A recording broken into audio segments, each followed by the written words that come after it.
আমার পরিচিত এক ভাই আছেন, যিনি তার পুরো বিশ্ববিদ্যালয় জীবনে একটা মেয়েকে মোট ৫৭টি চিঠি দিয়েছিলেন, যার একটাও জবাব তিনি পাননি।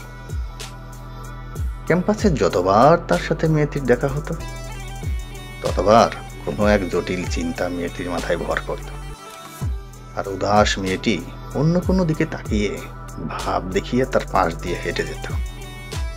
পাশ করার পর অনেক জায়গায় অনেক চাকরি পরীক্ষা দিতে দিতে জুতোর আয়ু খরচ করেছেন, লাভ হয়নি। পুরো দুনিয়ার কাছে তিনি কিছুই না, আত্মীয় স্বজনের কাছে অপদার্থ, বলদ।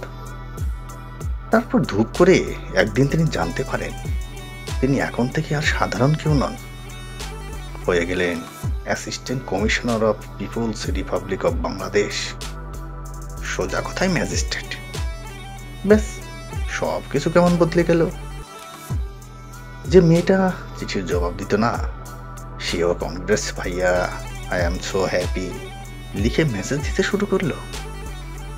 আত্মীয় স্বজনদের বাসা থেকে খালি চায়ের বদলে ৭-৮ পদের খাবার আসতে লাগলো, আরো কত কি।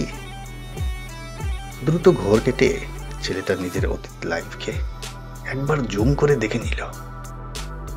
৫৭টা চিঠি যে কাজ পারল না, একটা পদবি সে কাজটা শুধু করেই দিল তাই না, বরং বলতে গেলে প্লেটে করে সামনে এনে হাজির করে দিল। শিক্ষা, অন্য সব চিন্তা বাদ দিয়ে আগে তুমি তোমার লাইফের ফোকাসটা ঠিক করো। এডিশনাল কোনো ফ্যাক্ট কখনো ফোকাস হতে পারে না। শুধুমাত্র আবেগ দিয়ে একটা জীবন কখনোই সাজানো সম্ভব না। বৃষ্টিতে শখ করে ভেজা আনন্দের হতে পারে, তবে বাধ্য হয়ে ছাতার অভাবে ভেজা কষ্টের, ভয়ঙ্কর কষ্টের। তোমার কাছে যখন মধু থাকবে, তখন অসংখ্য শুভাকাঙ্ক্ষী তোমার খোঁজ খবর নিবে, ভালো মন্দ জানতে চাইবে। এগুলোর অ্যাটিওলজি তুমি না, তোমার কাছে থাকা মধুটা। তাই নিজের কাছে থাকা এই মধুর ডিব্বার যত্ন নিও। মনে রেখো, ভোমরার অভাব না থাকতে পারে পৃথিবীতে, মধু কিন্তু সবার কাছে থাকে না।